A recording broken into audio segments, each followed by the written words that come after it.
राजाभाऊ, बगरे सर, शोभाताई, भगीरथजी शिंदे, सुनील ढिकळे, नितीन भाऊ, बाळासाहेब क्षीरसागर, विश्वासराव मोरे, डी.बी. अण्णा, दिलीप दळवी, मनोहर बोराडे, कोंडाजी मामा, नाना महाले, व्यासपीठावरील सर्वच मान्यवर उपस्थित बंधू आणि भगिनींनो, मराठा विद्याप्रसारक समाज नाशिक याच्या समाज दिन कार्यक्रमाच्या निमित्ताने आपण इथे जमलेलो आहोत. तर आज या कार्यक्रमाला येताना मगासपासून माझ्याबद्दल बऱ्याच गोष्टी सांगितल्या गेल्या आहेत. जेव्हा जेव्हा मी एका शिक्षण संस्थेच्या कार्यक्रमाला जाते ना, तेव्हा मला गंमत वाटते, कारण माझी मार्कलिस्ट कधीच तुम्ही पाहिलेली नाही, म्हणून तुम्ही हिम्मत करून मला बोलवता कार्यक्रमाला. आणि हे भाषण मी मुलांच्या समोर अनेक वेळा केलेलं आहे, कारण शिक्षण संस्था, मगाशी अनेक जणांनी, नितीन भाऊंनी त्यांच्या संस्थेबद्दल, NEP बद्दल, शिक्षण संस्था चालक बद्दल सविस्तर ते त्यांच्या भाषणामध्ये बोलले. आणि महाराष्ट्रामध्ये रयत शिक्षण संस्था असेल, तिथे मी काय फारसं लक्ष घालत नाही, कारण का हे सगळे दिग्गज इतके वर्ष तिथे आहेत, आमच्यासारख्या लोकांना जागाच नसते तिथे आलायला. आणि आम्ही काही सूचना केल्या की त्या इतक्या अहेड ऑफ टाईम असतात, त्याच्यामुळे ते म्हणतात हे नवीन लोक येऊन काही सांगतात, आमचं बरं चाललंय आधीपासून, ते जास्त आहे. त्यामुळे तिथे तर माझ्यावर दडपण येतं रयत शिक्षण संस्थेच्या मीटिंगमध्ये, कारण का इतके वर्ष, इतके वरिष्ठ, इतके अनुभवी लोक असतात, त्याच्यामुळे आपण काही तिथे जाऊन कॉन्ट्रीब्युशन फार करू शकत नाही, फक्त त्या दडपणात त्या मीटिंगमध्ये बसू शकतो 2 तास. पण खरंच ह्या सगळ्या ज्या संस्था आहेत, आज आपण सगळे जे इथे बसलेलो आहोत, आणि ह्या राज्यामध्ये अनेक कलेक्टर असतील, प्रशासनामधले दिग्गज असतील, अनेक नवीन सगळ्याच समाजामधले आज व्यवसाय करणारे लीडरशिप असेल, ती कुणामुळे मोठी झाली तर बहुजन समाजातनी केलेल्या या अनेक शिक्षण संस्थांमुळे हा मोठा बदल समाजात झालेला आहे. या संस्था बांधणीमध्ये अनेक मोठ्या कुटुंबाचा उल्लेख मगाशी तीन भाऊ तुम्ही सगळ्यांनी केला. अनेक मोठी कुटुंब असतील, मग ठाकरे कुटुंब असेल, वाघ कुटुंब असेल, हिरे कुटुंब असेल, अनेक कुटुंबांनी फुल ना फुलाची पाकळी प्रत्येकाने योगदान झालं, म्हणून हे छोटंसं रोपटं जे लावलं तर त्याचा आता एवढा मोठा वृक्ष झालेला आहे. पण शिक्षणाबद्दल बोलत असताना शिक्षण हे खूप कॉम्प्लेक्स झालेलं आहे. आणि स्किलिंग म्हणजे केंद्र सरकारने एक स्किलिंगचा जेव्हा प्रोग्राम आणला 10 वर्षापूर्वी, मी काही या व्यासपीठावर कोणाला टीका करू इच्छित नाही, पण तेव्हा माझ्याही त्यांच्याकडून खूप अपेक्षा होत्या स्किलिंगच्या. मी तुम्हाला एक छोटंसं उदाहरण देते स्किलिंगमधलं. माझं स्वतःचेच मी 4 इलेक्शन लढले. आणि आता तुम्ही काय शब्द वापरला माझ्याबद्दल? बारामतीची नाही नाही मत भ्रमात राहिलं ना तर पुढच्या वर्षी कार्यक्रमच होईल माझा. त्याच्यामुळे मी अशा भ्रमात कधी राहत नाही. 29ची तयारी मी थोडी कन्झर्वेटिव्ह असल्यामुळे ज्या दिवशी रिझल्ट येतो त्या दिवशीच उलटी गिनती मी सुरू करते की आता 5 वर्षाचे खासदार, आता 4 वर्ष 300 दिवस राहिलेत आता. पण त्याच्यामुळे शिक्षा, तर मी 4 इलेक्शन लढले. 4ही इलेक्शनमध्ये म्हणजे शोभाताई आपण खूप इलेक्शन लढले आहे. बगरे सरचं फर्स्ट टाइम लकीच झालं, डायरेक्ट लोकसभाच गाठली सरांनी. पण ताई आपण मला वाटतं पहिल्यांदा इलेक्शन लढला आणि डायरेक्ट महापौरच झाला. नगरसेवक झाल्या आणि महापौर झाल्या ना, जिल्हा बँकेवर होत्या आणि मग महापौर झाल्या. 3 वर्ष महापौर झाल्या मग. आणि त्याच्यामुळे आम्ही टप्प्याटप्प्याने सगळे काम करत आले. पण मला खरं सांगा, तुमचं पहिलं इलेक्शन आणि ह्या इलेक्शनमध्ये किती तंत्रज्ञानाचा फरक आलाय बघा. म्हणजे माझ्या पहिल्या इलेक्शनमध्ये मोबाईल होता पण काही नव्हतं. आजच्या इलेक्शनमधला अर्धी कामं त्या मोबाईलवरच होतात.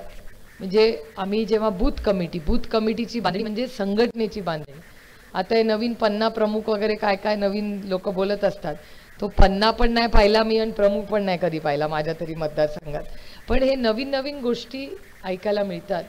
तंत्रज्ञानाचा उपयोग हा इलेक्शनमध्ये जातो. कालच मी कुठे होते, काल धुळ्याला होते. धुळ्यामध्ये तंत्रज्ञानाच्या छोट्याशा बसेस केल्या. त्या बसमध्ये एक स्क्रीन लावला आहे आणि ती बस सगळीकडे फिरत असते. त्यानंतर एका इलेक्शनमध्ये ते 3D आलं होतं, तुम्हाला आठवत असेल मागच्या इलेक्शनला. 3Dच्या पद्धतीने त्या नेत्याचं भाषण करायचं. मला आठवतं आम्ही रेकॉर्डिंग केलं होतं, RR आबा होते तेव्हा. ते एक स्टुडिओमध्ये आमचंही सगळ्यांचं रेकॉर्डिंग केलं होतं आणि 3Dमध्ये. पण ते फार काय लोकांना आवडलं नाही वाटतं, ते तिथेच रिजेक्ट झालं, परत दिसलंच नाही. त्यामुळे इलेक्शन करतानाच एवढे मोठे बदल आलेत आणि लोकांबरोबर असताना अनेक बदल लोकांच्या प्रश्नांमध्ये आम्हाला दिसायला. म्हणजे एखादा आजच्या मध्ये मगाशी कुणाचा मुलगा मला भेटला, जो IIT तुमचाच ना, ह्यांचा गायकवाड सरांचा मुलगा IIT आणि IIM म्हणजे बेस्ट कॉम्बिनेशन म्हणजे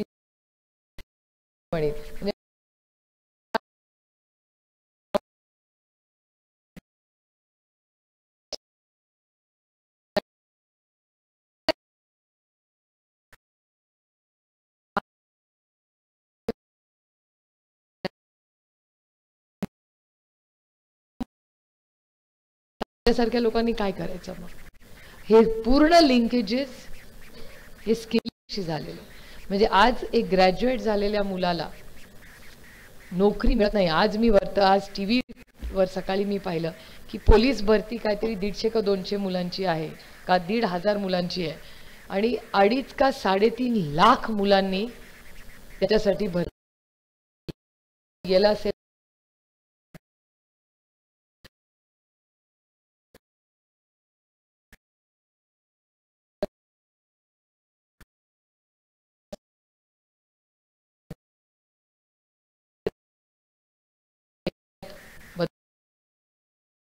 चेंज आणि इम्पॅक्ट ज्याच्याबद्दल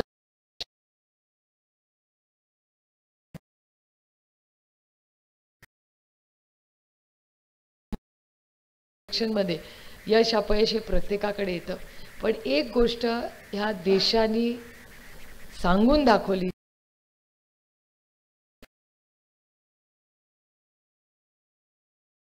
एक पुरोगामी विचाराच्या घरात माझा जन्म,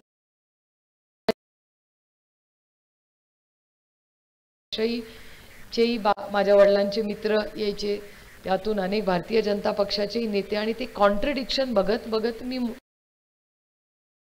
आत्ता जग तेव्हा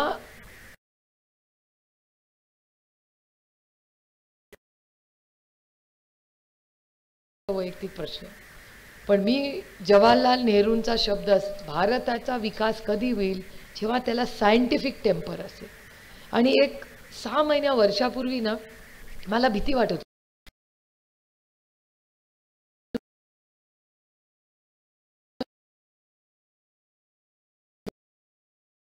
श्रद्धा माझी आहे, माझ्या पांडुरंगावर माझी प्रचंड आस्था आहे, माझा विश्वास आहे, माझी श्रद्धा आहे, माझी अंधश्रद्धा नाही. तुम्ही मला जर सांगितलं की परत बारामतीचा खासदार व्हायचा असेल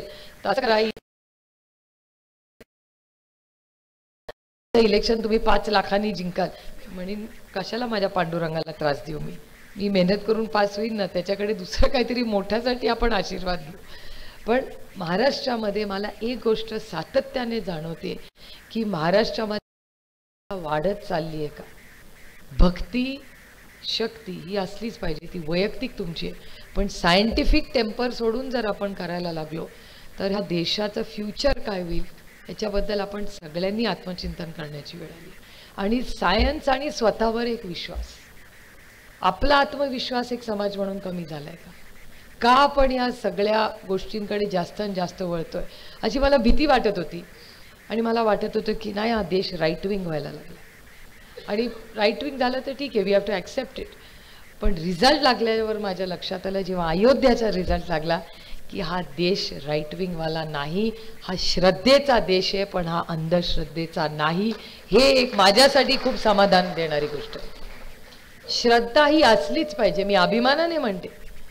आणि माझे विरोधक कधी माझ्या त्याच्यावर टीका करत नाही.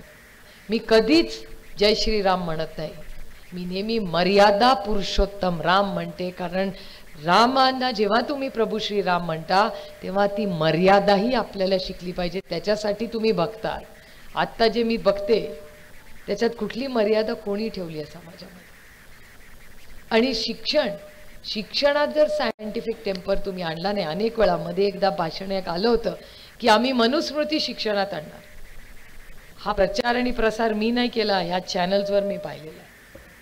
आणि मनुस्मृतीबद्दल, कुठल्याही मनुस्मृतीबद्दल मी विरोध किंवा बाजू किंवा कुणाची घेत नाही आहे. पण ज्या भारतरत्न डॉक्टर बाबासाहेब आंबेडकरांनी या देशाला संविधान दिलं आणि हा देश फक्त आणि फक्त भारतरत्न डॉक्टर बाबासाहेब आंबेडकरांच्याच संविधानाने चालणार आहे, हे आपण सगळ्यांनी एकत्र मिळून निश्चित केलंय. त्याच्यामध्ये मनुस्मृतीला जागा आहे का नाही हा निर्णय एक समाज म्हणून आपण घ्यायचा. आता ज्यांना वाचायची त्यांनी जरूर वाचावी, पण आपल्या संविधानात ती बसत नाही.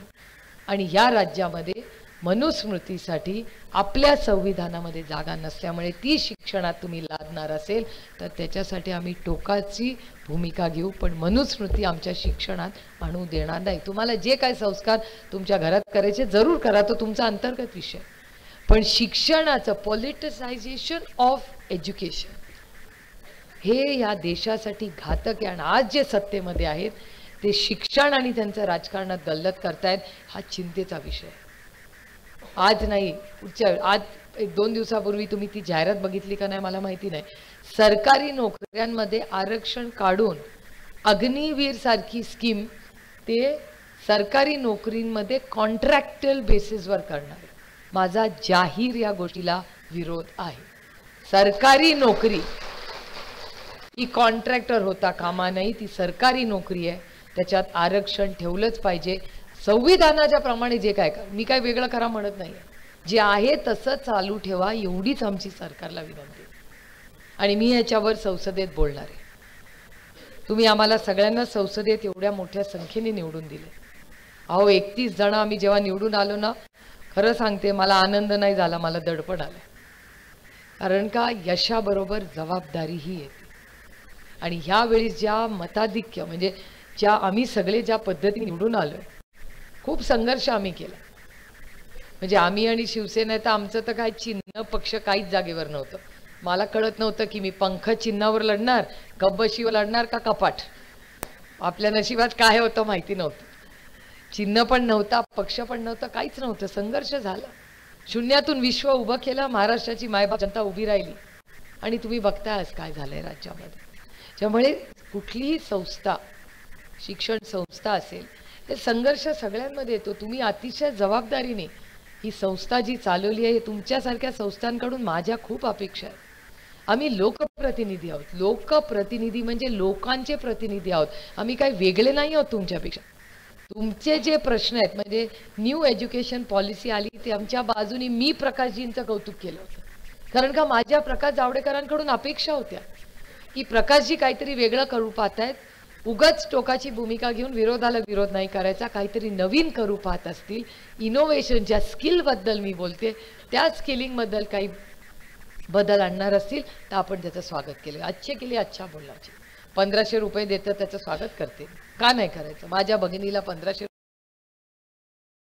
रुपये, पण त्याच्याबरोबर जी धमकी आली ती मला चालणार.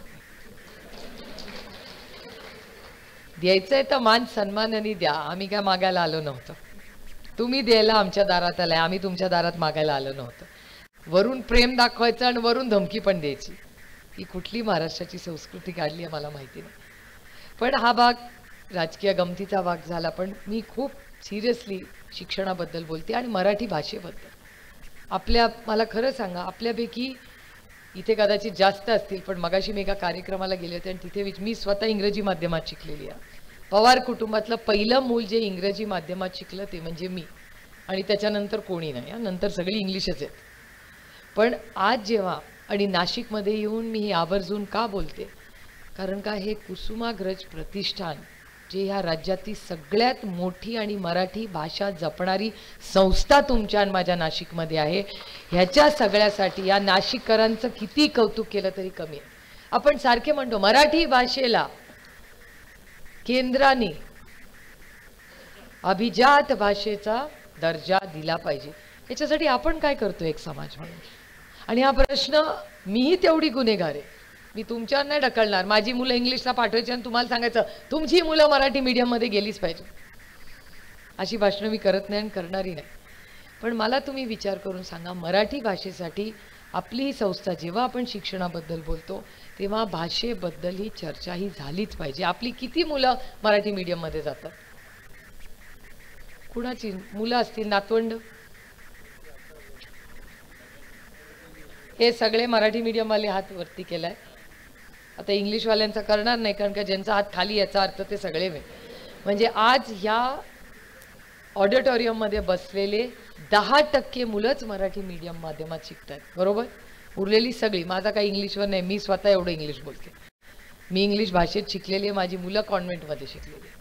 पण अर्थातच आईवर जेवढं, मावशीवर प्रेम करण्यात मला काही अडचण नाही, पण मराठी भाषा किंवा तुमची जी काही मातृभाषा असेल ती फक्त एक भाषा दिन करून हा प्रश्न सुटत नाही. मराठी भाषा ही आपली संस्कृती आहे आणि ती जपण्यासाठी आपण सगळ्या संस्थांनी एकत्र येऊन मराठी भाषेसाठी दररोज कुठला तरी एक कार्यक्रम हा प्रत्येक शाळेत झालाच पाहिजे, ही माझी आग्रहाची भूमिका राहील. आणि मी तुम्हाला शब्द देते, तुमच्या कृपेने नोव्हेंबरमध्ये, आता हे कधी रडीचा डाव खेळणार माहिती नाही, इलेक्शन कधी घेतील, पण इलेक्शन जिंकल्यानंतर आपल्या विचाराचा तिथे मुख्यमंत्री बसल्यानंतर काही खूप सामाजिक प्रश्न आपल्याला सोडवावे लागतील.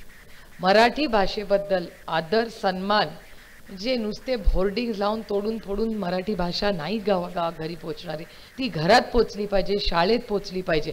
मी मगाशी एक प्रस्ताव दिला होता, खरं तर मी शिक्षण संस्थेशी बोलणार आहे की 60व्या वर्षीच टीचर सगळे रिटायर होतात. ते तो फार ॲक्टिव्ह असतात, 60 वर्ष काही वय नाही आता. तर का नाही संपूर्ण राज्यामध्ये आपण सगळे शिक्षक ज्यांना पेन्शन मिळतं त्यांना विनंती करावी की दिवसातून 2 तास किंवा 1 तास किंवा आठवड्यातून 3-4 तास तुमच्या घराच्या जवळ जी शाळा असेल त्या शाळेत जाऊन मराठी वाचन हे तुम्ही घेऊ शकाल का?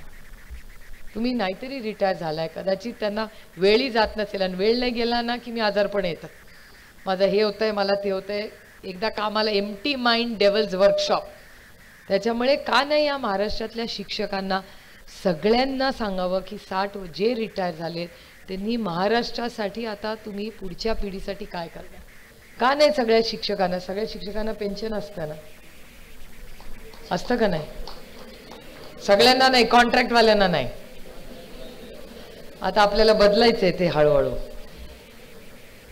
कुणाला काय मागणी करायची आहे का? आता जर सत्तेमधले आले तर पटपट मागून घ्या, 2 महिने सगळ्याला हो म्हणायचा त्यांचा मूड आहे. कारण का आता हा फक्त हो म्हणायचा खरं आहे. कारण मी तुम्हाला सांगते, शिक्षणामध्ये समता कशातून येते? ती फक्त शिक्षणात येते. मग अशी त्यांच्या मुलाचा मी उल्लेख केला, तुम्ही बघा तुमचा मुलाचा उल्लेख का मी केला, त्याचा फर्स्ट नेम काय? अनिकेत. मी अनिकेत गायकवाडचा उल्लेख का केला? कारण का त्याच्या कपाळावर IIT आणि IIMचा आहे. बाकी सगळ्यांच्या मुलांना भेटले, मी कोणाचा उल्लेख नाही केला, मी फक्त IIT IIM केला. कारण समता समाजामध्ये कशातून येते? उच्च शिक्षणातूनच येते आणि ती संस्थांमधून येते. आणि ह्या संस्था पुढे चांगल्या चालल्या पाहिजेत, त्या मुलांचा राज्याला उपयोग झाला पाहिजे, कुटुंबाला उपयोग झाला पाहिजे, समाजाला उपयोग झाला पाहिजे. आणि या सगळ्याचा एक खूप मोठा गांभीर्याने शिक्षण संस्थेचा NEPचा विचार झाला पाहिजे. आता मला माहिती आहे, मला रयतचे सगळे प्रश्न माहिती आहेत, पगार वेळेवर होत नाही, त्याच्यानंतर पवित्र पोर्टल. मी तुम्हाला खरं सांगू, शिक्षकाचं कामच नाही आणि संस्था चालकांनी तुम्ही हे पोर्टल बिटरमध्ये कशाला अडकतात मला कळत. This is a complete waste of time. तुम्ही संस्था चालवणार का त्या पोर्टलच्या मागे धावणार? त्याचे नियम कायदे मग ते पोर्टलनी इथे टाकलं, मग ते म्हणजे जणू काय ते एक मोठा, मला विचाराल ना तर एक मोठा गोंधळ घालून ठेवलेला आहे या आधीच्या सरकारने.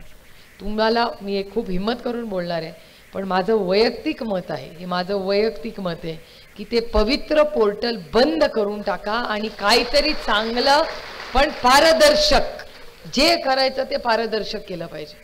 पारदर्शक शिक्षणात एक तर मग तो शिक्षक इकडे धावतोय तिकडे धावतोय, तुम्ही संस्थाला म्हणते मला टॅलेंट मिळत नाही, जागा मोकळ्या आहेत, विशेष सर्कल, एका वर्गाला शिक्षक मिळत नाही, मग 3-3 वर्ग एकच शिक्षक घेतो, त्याचा मन इथे लागत नाही तिथे लागत नाही, त्याचा विषयाचा तो डोमेन एक्सपर्ट नसतो.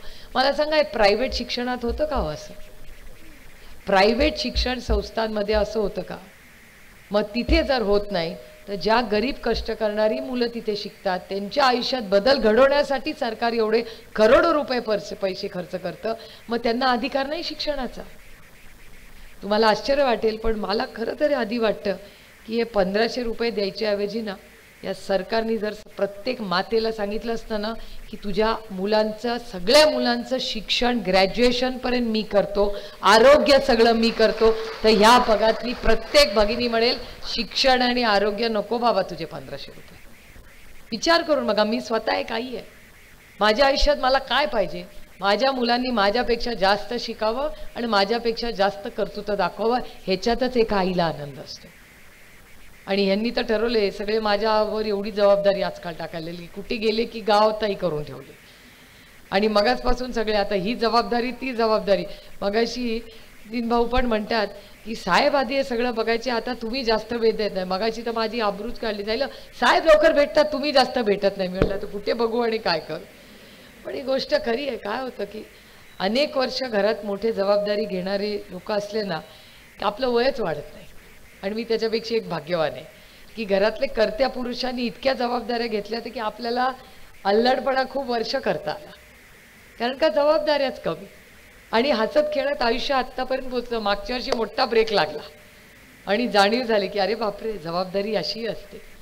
आणि मग आज वळून पाहिल्यावर वाटतं की अरे ती काय इतकं अवघड नव्हतं ते. आता बोलायला सोपं वाटतंय, ते 1 वर्ष कसं गेलं माझंच मला माहिती. पण मी सगळ्यांना सांगते सगळ्यांच्या आयुष्यात असे संघर्ष येतात, त्याच्यात काही कौतुक नाही. सगळ्यांच्या आयुष्यात कुठला ना कुठला एक टर्निंग पॉईंट असतो, जो माझ्या आयुष्यात उशीर आला. आणि मी अतिशय प्रांजळपणे तुम्हाला कबूल करते की मी शाळेमध्ये माझ्यात कुठलीही ड्राईव्ह नव्हती. आयुष्य चाललं होतं, पुढच्या वर्गात जात होते आणि आयुष्य पुढे झालं. मला कधी इच्छा झाली नाही पहिलं यावं, कधीही वाटलं नाही की आयुष्यात आपण काहीतरी करावं. जिंदगी जा रही है जाने दो, कल क्या होगा किसको पता, अभी जिंदगी का मजा, असं माझं आयुष्य होतं. माझ्या आयुष्यात एक टर्निंग पॉईंट आला, आत्ता नाही त्याला खूप वर्ष झाली. आणि त्याचं संपूर्ण श्रेय मी साताऱ्याला देतो.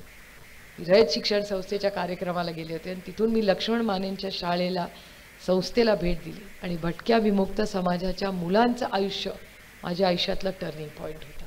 तेव्हा माझ्या लक्षात आलं की अरे आपण किती भाग्यवान आहोत. या मुलांकडे काहीच नाही आहे, हेच खरं वास्तव आहे. त्याच्यामुळे त्या वास्तवाला आपल्याकडून त्यांच्या आयुष्यात एक बदल घडवण्याची एक मोठी संधी आहे. आणि त्या संधीपासून आजचा दिवस, आज मला 24 तास पुरत नाही. म्हणजे आज जी आई मला म्हणायची काहीतरी कर ग, उठ ग, किती तुझा आळस, तीच आई मला आता म्हणते सुप्रिया आता बास. हा चेंज प्रत्येकाच्या आयुष्यात येतो. आणि माझ्यासाठी माझ्या आयुष्यात केंद्रबिंदू माझ्या आई वडिलांनंतर माझ्या आयुष्यात सगळ्यात इम्पॅक्ट कोणी केला असेल तो माझ्या शाळेनी आणि माझ्या शिक्षकांनी. अप्रतिम माझी शाळा होती, अप्रतिम तिथले शिक्षक होते. माझं डोकं ठिकाण्यावर ठेवण्याचं काम माझ्या आईनंतर माझ्या शिक्षकांनीच केलं. कारण का अशा संस्थेत मी शिकले, विल्सन इन्स्टिट्यूट. त्याच्यामध्ये मी कोण होते म्हणजे आज मला कौतुक वाटतं जेव्हा मुलं पण मी बघते, मी म्हणते झालं आपले टाइम में ऐसा नहीं था. माझे वडील महाराष्ट्राचे मुख्यमंत्री होते, ते शाळेच्या कार्यक्रमाला यायचे, कुठेतरी असे मागे बसलेले असायचे. मी स्टेजवर आल्यावर बघायचे वडील कुठे तिथे कुठेतरी बसलेले असायचे.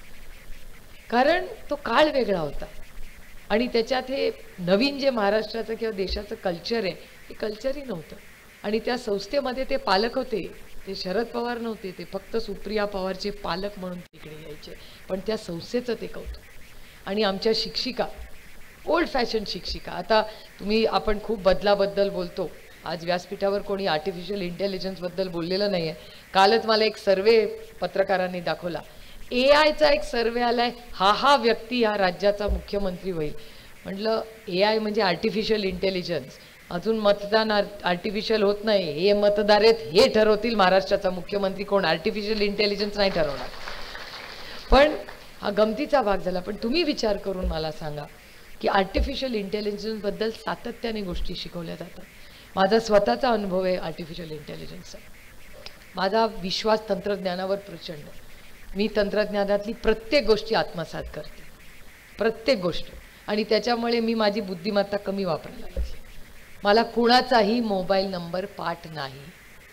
माझा मोबाईल जर बंद झाला आणि मला कुणाला फोन करायची वेळ आली तर 0 मार्क मिळतील मला. लक्षात ठेवतच नाही आपण. हिशोब पण असा आधी करायचा तो पण नाही. अरे काढ रे कॅल्क्युलेटर, त्या मोबाईलमध्ये कॅल्क्युलेटर पण आहे, दिशा पण आहे, गुगल मॅप, म्हणजे काय मेंदू चालवतच नाही सगळं ते हे. आणि ते रील बघता काय तुम्ही? तुम्ही हो म्हणू नका शिक्षिका आज. त्या रीलमुळे, त्या रील बघून बघून ते पण माझा इमॅजिन करते की मला काय बघायचंय, बरोबर तेच. त्यांना म्हणते रे हे मला बघायचं तेच परत कसं यायला लागलं, कारण का तो मोबाईल पण माझा मेंदूवर आता हळूहळू इम्पॅक्ट करायला लागला.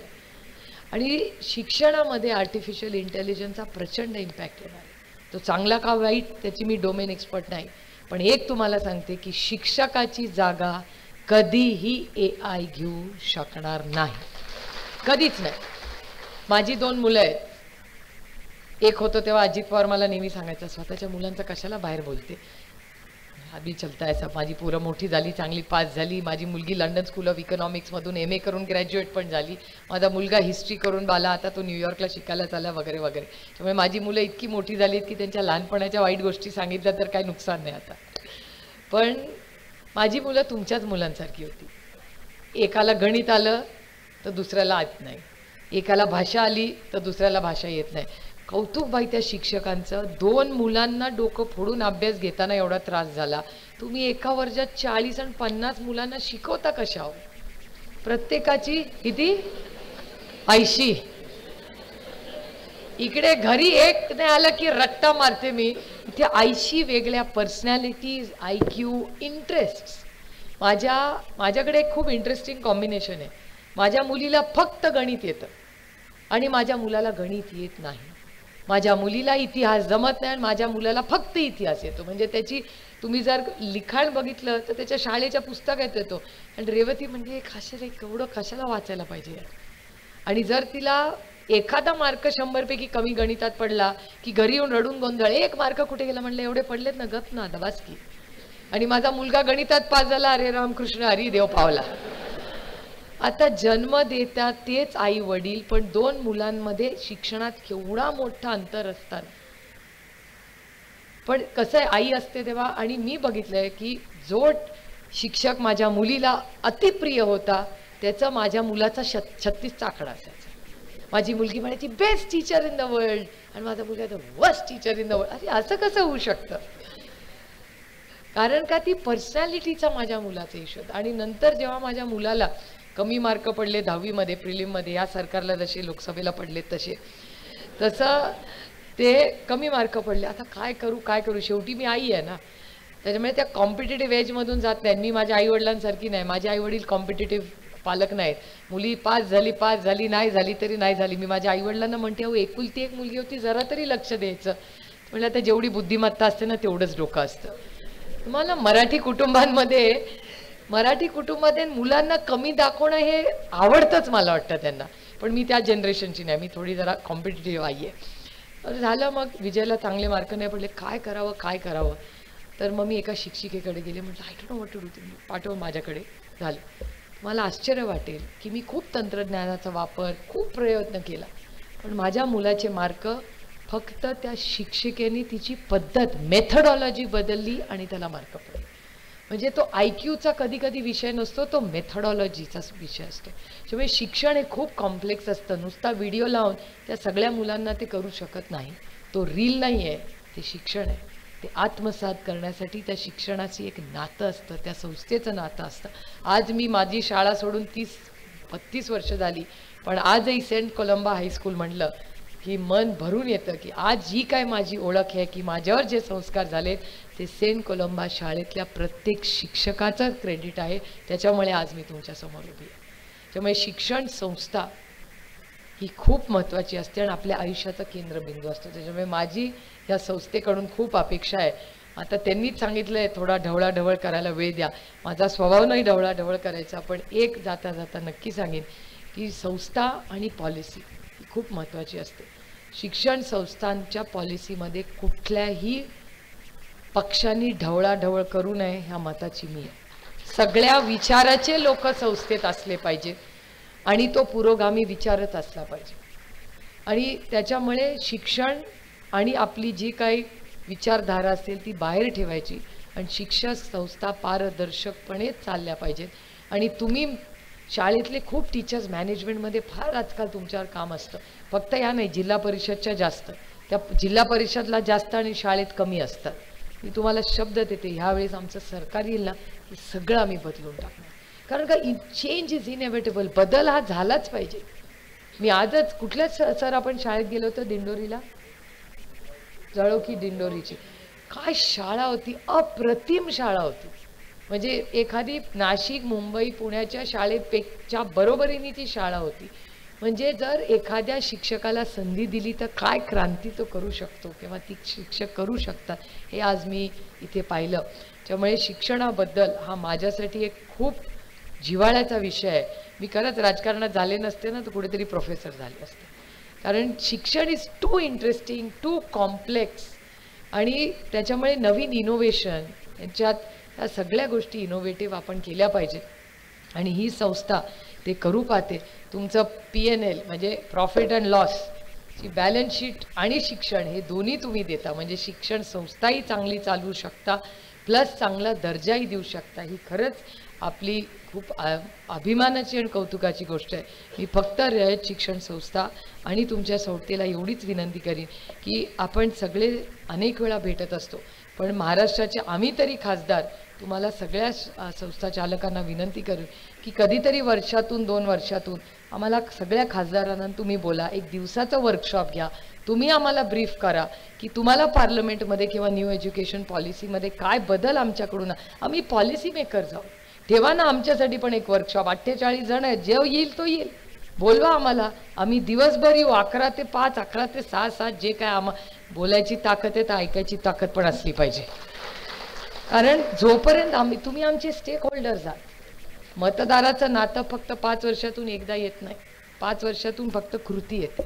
नातं 5 वर्ष टिकवायचं असतं. त्याच्यामुळे मला असं वाटतं मी रयत शिक्षण संस्था आणि मराठा प्रसारक मंडळांना विनंती करेन की ह्या वर्षीपासून एकदा विधानसभा झाली की आपलं नंतर आहे जिल्हा परिषद वगैरे वगैरे, ते सुरू व्हायच्या आधीच का नाही तुम्ही एक खासदारांचं वर्कशॉप घ्या, न्यू एज्युकेशन पॉलिसी आणि सरकारकडून तुम्हाला काय अपेक्षित आहे ह्याच्या प्रश्न आम्हाला मांडवा, शिक्षकांचे प्रश्न आम्हाला मांडवा.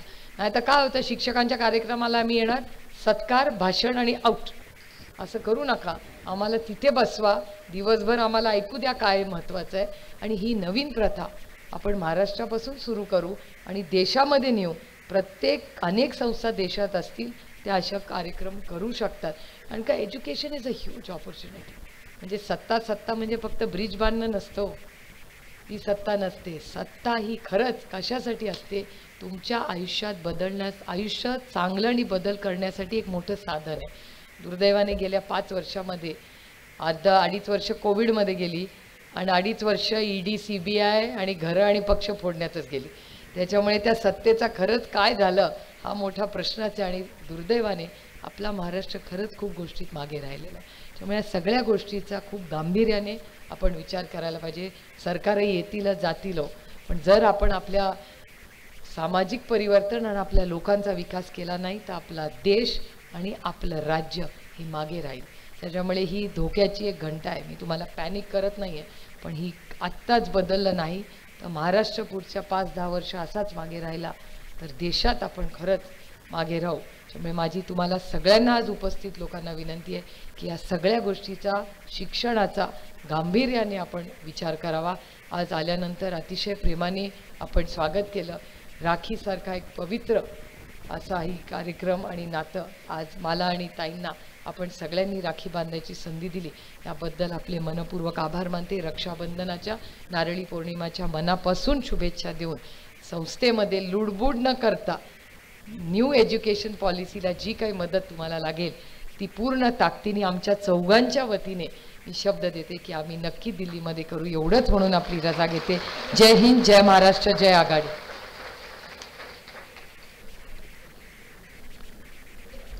ताई, राजकारणातील अस्थिरता मान्य आहे, परंतु आपलं मनोगत ऐकल्यानंतर पुन्हा आपण जनमानसाच्या मनातील नेते आहात हे मात्र नक्की आहे. मविप्रच्या यशामध्ये